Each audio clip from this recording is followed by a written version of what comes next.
And this is Jeff Koinange live. Tonight, you know if it's Thursday, it's all about inspiration. All this month, on every Thursday, we've been featuring athletes and superstars who were once at the very top of their game and came hurtling down to earth for one reason or another. Tonight is a name you probably haven't heard in many years, but this man, if I tell you this, believe it. He was David Rudisha before David Rudisha was David Rudisha. Check this out. 1980, Olympics were boycotted by most countries, but there was a pseudo-Olympics held in the US. He won the gold in the 400 meters. 1984, 4 years later, Los Angeles, the Olympic Games, he transferred from the 400 to the 800. He was injured, made it to the finals, came fourth. From there, it was all about the 800. 1987, at the World Championships, he won gold. 4 years later, another World Championship, another gold. In between, All Africa Games, another gold. And by the way, he did all this while suffering from asthma and tuberculosis. How about that? His run, his record in the World Championship of 1:43.06 stands to this day, some 27 years later. Unbelievable athlete. But then he ran into a brick wall. One charge after another of rape, no less. Spent a year and 8 months in jails in the UK and Finland, accused. But in the end, he was released. Came home. Has for the last few years been involved with Athletics Kenya. In fact, he's chairman of the Narok County Athletics Kenya. He wants to take athletes to the next level. He knows everything there is to know about athletes. And at the end of the day, it takes an athlete to know what athletes want. It's going to be a great show, folks. Sit back, listen to my man. His Twitter handle is @BKoncellah. Mine is @Koinange Jeff. The hashtag is JKL. His name, if you don't know it by now, the famous, the greatest, the legend, Billy Konchellah. Hey, how you doing, brother? Nice to see you, Red. Good to see you, man. Looking good, man. Looking good. When we look back at 1980, we're talking 35 years ago, Billy. You were running then. Yes. You must have been like 3 years old. Not really. I was a little bit older than that. But I was probably still drinking milk. There you go. All right, so I don't know where to start, but okay. Moscow. Yes. Most of us boycotted, most countries boycotted, right? Yes. But you guys went to compete in the US. Yes. And you were running the 400 then. Yes. I ran the 400. What was that like? Oh, it was great. It was something like, I really wanted to go to the Moscow Olympics, but it didn't happen. At that time, there was only two probably best guys in the 400 meters in Africa. It was James Atuti, and myself, Billy Konchellah, who was also, I was a student at Upper Hill. So you see, the thing is they just convinced our president that we should not go, and because of the allies of United States, many countries chose not to go to Moscow, and it's a shame because when involved politics and sports, it really goes wrong. And you probably would have won in Moscow. Oh, definitely, I would have a gold now in 400 meters. Yeah. In the Olympics. In the Olympics. Which you never won an Olympic gold because A, of injury, and B, your asthma. Yes. Asthma is actually what kept me away from winning a gold, because in 87, I mean, there was no man who could run against me in the world in 800 meters. None. I dominated the whole world. And then 88 came, I could not even come to the Kenyan trials. My asthma was terrible. That's Paul Reng went and won the 800 in Seoul. But basically, that's how my asthma always been a problem. And with the asthma, Billy, would you have the pump? Would you use that? Yeah, I use it all the time. To this day? Up to today, I carry it with me. This is it. This is Ventolin. It's an aerosol, so sort of a container. Yeah. You put it in and you puff it, and this is like a temporary open up the lungs. Right. But we can talk about it more in other issues. Okay, so 87, you win the World Championship. Yes. 88, what were the Olympics in 88? Seoul, Korea. Seoul, I remember, Korea. yes. Yes. You didn't make that? No, I didn't make it. I didn't even make it to the Kenyan trials, and that's what the chance for Paul Reng got a chance. He went there and won the gold. But you continued running? Yeah, I continued running. I mean, of course, I continued running all those years until 91. But 91, you won another gold. Yeah. When did you break the record? This 1:43.06? No, it was in 87 in Rome. Yes, it was in Rome. Wow. And it was a very good race. And that's the time when President Moi actually came to Rome to see us. Because, you see, after boycotting the Olympics in 80, sort of the whole of Africa actually and most countries didn't perform. And then in 87 at the World Championship, all of a sudden we all started coming out. You had Koinange ran the 5,000 meters and won and Douglas Wakiuri won also the marathon. And I came and won the gold, and Moi could not sit back. Very nice that he came there and he just wanted to see Konchellah. So I said hi, sitting with my president. You know, come on. It was great. It was a great moment that I think for history. Yeah. Yeah. And you know, I'm going to skip forward a little bit and say it's unfortunate you've never won a national honor for all that you did. Well, yeah, it's a shame because I always hope that they could recognize me with one of those warrior of a burning spear or of Moran or something. Correct. HSC, one of those. I have not had anything. Nothing has been never given to me. Seriously, Jeff. And they're giving people from your village these things? Yes, there's a little one the other day. I mean, just the past one, the lady who does with FGM, and she got honors. And I didn't get any. I was like, oh my God, what's going on here? Come on. Something is wrong. Come on. Definitely, Jeff, it's not great. 2 world championships. Yes. And the way I've made my flag fly all over the world in several places. Yeah. You know, Jeff, people have to realize when you have like about 4 billion people watching you, there's no any other audience you can get than either in World Cup football or in athletics. Yeah. And I was making that, and the whole world was watching, and my flag was flying. If there was any president of any country who was sitting there, he has to stand for a flag to be played the national anthem. And I've done that several times, Jeff. What's that feeling like, Billy? None of us will have experienced this. Explain to me, standing on that podium, facing that flag in a stadium full, and like you said, 4 billion people watching. No, you see, it's sort of, you know, you're in a sort of a trance, because here now, you see, the thing is that when you see your flag, then your national anthem being played, and all the people there are all not black, they're all white people. Yes. Yes. It's really just, it's out of this world. It's something that you just can't, when you're stepping on that podium and they're playing the national anthem because of you. You just, it's something that you can't even explain. Yeah. It's just out of this world. Absolutely. Out of this planet. Absolutely. Look, at some point, Billy, did you think you were invincible? Did you think you were, nobody could beat you? Like you just said a few moments ago, no one in the world could outrace you in the 800. Yes, Jeff. You know, that's the thing, is you have to come up with confidence in life, especially in things like that.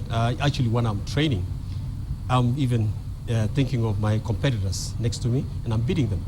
And those are the guys who are the best in the world. And just imagine that you can't just get out of the bed and expect that you're going to win a world championship. There are people training hard every day. So you have to train even harder than them. And the thing is, it's like the confidence you have to put in yourself is just extreme, and you have to believe that. Otherwise, you'll never really be number one. The thing is, I look at everybody. When I stand in a race and I don't have my asthma and I'm feeling good, I know no one can be faster than me. Why? Because I've done my training. I have a lot of distance under my belt. I've done a lot of races. I used to train with people like Ibrahim Hussein in Albuquerque, New Mexico. These are marathon runners. But I don't train the whole marathon. I go when they go like 10 kilometers to 15 kilometers. No 800 person can do that. No. And then also I have the 400 backup. I was the fastest. I could do 44 in a relay and low 45 in an open 400. So there's no 800 man can run against me. I knew that, and I was sure that. And I could stand and I could wait even in the back and give them some distance first so I can catch up with them. I love it. That's why I sit in the back, because I'm confident. Come from behind. Yeah. Could you beat today, if it was you and David Rudisha today, could you beat him? Perfect. He'll be my perfect rabbit. Because you see, the thing is, I'll sit back behind him and I'll probably kick him because I was fast in 400 meters. His 400 is not as fast as mine. Right. So it'd be perfect rabbit. I think we could have gone 137. Oh, man. Seriously, in his peak and my peak. Yes. I think we could go 137, easy. But he'll be my rabbit. Because he's a front runner. David Rudisha, the rabbit. All right, so you're in Finland. Yeah. You marry a Finn. Yes. And it's downhill from there. Yeah. They didn't like this black man coming in and invading their territory, Billy. Let's face it. Yeah, it's true, Jeff. It's a fact. No, the thing is, it's like I'm very flamboyant. I like to be around people. I love people. I like to be around people. Big, small, not mean in size, but whatever in society. Mm-hmm. I like people from the bottom. I like up. So you see, the thing is they didn't like that. Yeah. I was in the newspapers. I was on TV. I was everywhere. So people used to ask me, why are you always all these things? I didn't know that they didn't like it. And Finland is a very racist country. Very, very racist. I've been in most countries in the world, and Finland was just so racist. The saddest thing is like it's so divided that the women love black men, but the white men in Finland don't like it. They hate it.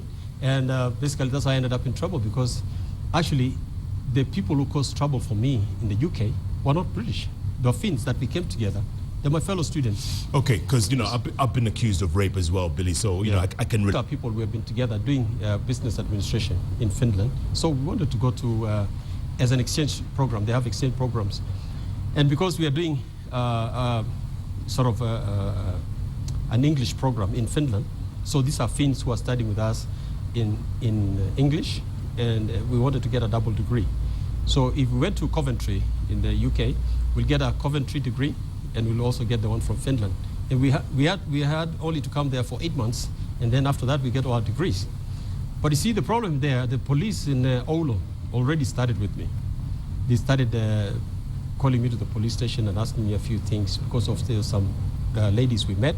We had some drinks and something happened, and nothing was said. Even in fact, I even asked them, can I go to Britain? They said, you can go, there's no problem. Later on, just to come to Britain, and we had some drinks with my fellow students. And the one actually we actually slept with didn't even go and report to the police, but it was her friends 3 days later, after they convinced her to go to the doctor, to go to everywhere, to go and say that I've done this to her. And she didn't want. But her friend picked up the phone and called and said, hey, this is Konchellah here. He has raped my friend, and I'm a big name in Britain because of Subco. Oh, they came very quickly and picked me up. Arrested you? Yeah, no, they just came easily and told me we have to go to the station and make some statement. I said, why? He said, somebody's accused you of rape. And then they started summoning me. Anything you say, this and blah, blah, will be used against you in the court. So I ended up thinking that I'll just go and come back. They kept me for 2 days. The next day, they rushed me to the small court, to the Crown Court, and said, hey, look here, we have to throw you in as we do investigation. I said, fine, because I know I didn't do anything wrong. And after 1 year, which the longest time you're supposed to be in Britain in remand is 6 months, but they kept on postponing, and the prosecution kept on saying that, well, you've lived around the world. We need to go around the world and see that, because you've maybe done some other things. I said, fine. So, I mean, I was helpless. I was inside. You couldn't do anything? There was nothing. But my barrister kept on fighting, and even the judge himself was very, very tough judge. And he kept on saying, if you have nothing against this man, let him go. So he gave them an ultimatum by Tuesday. It was a Friday that day. If they don't have anything, I'm going free. But you see, by the time Tuesday comes, it's a different judge. Puts me another 2 months. And you know they can't just put you 2 months. They have to extend another 6 months. So you ended up a year in the UK? Yeah. But you see, they cleared my record. This course that you came to do? Yes. Disappeared? Disappeared, yeah. And that's how my life went downhill, because I would have had my degree. And sadly, it was just only 8 months. That's only 4 classes. Yeah. Yeah, 4 classes only. Yeah. So in this year, are you appealing to Kenya to help you? Are you appealing to your people back home to see if they can help you out? No, you see, the thing is, Jeff, that is all behind me. I'm a fighter, and I always like to make things. No, I'm saying while you were in jail, while you were in detention. Oh, yeah, no. Okay. First of all, they started accusing me of different things, saying that I'm not a Kenyan. And I said that I've changed my nationality. First, they say I'm a Finn. They said I'm a US guy. When I brought my passport, and somebody brought my passport, and they saw that it's my passport.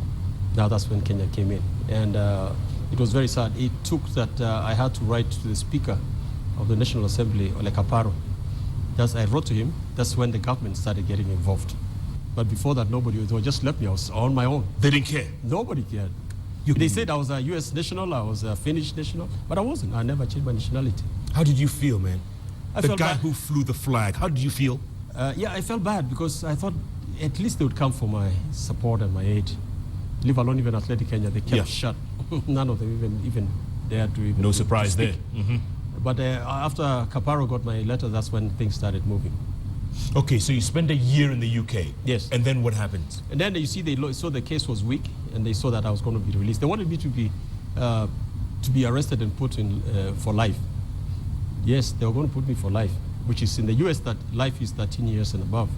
And you have like six years before they investigate your issue again.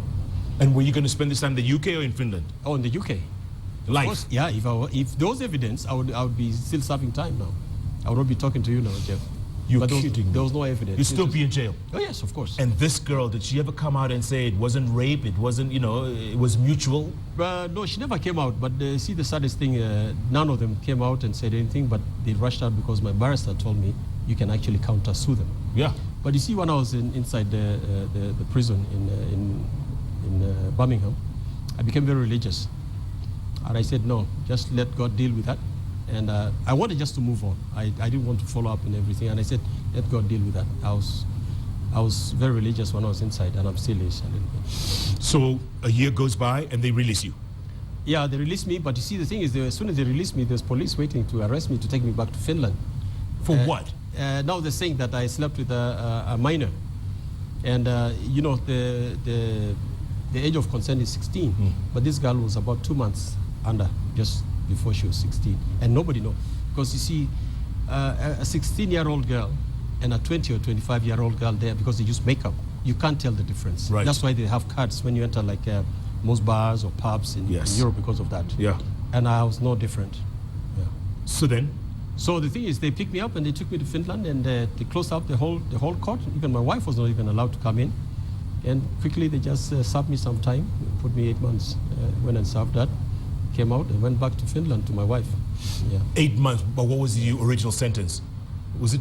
No, it was just 8 months. They gave you 8 months? It was 8 months, okay. But I could serve it inside or outside.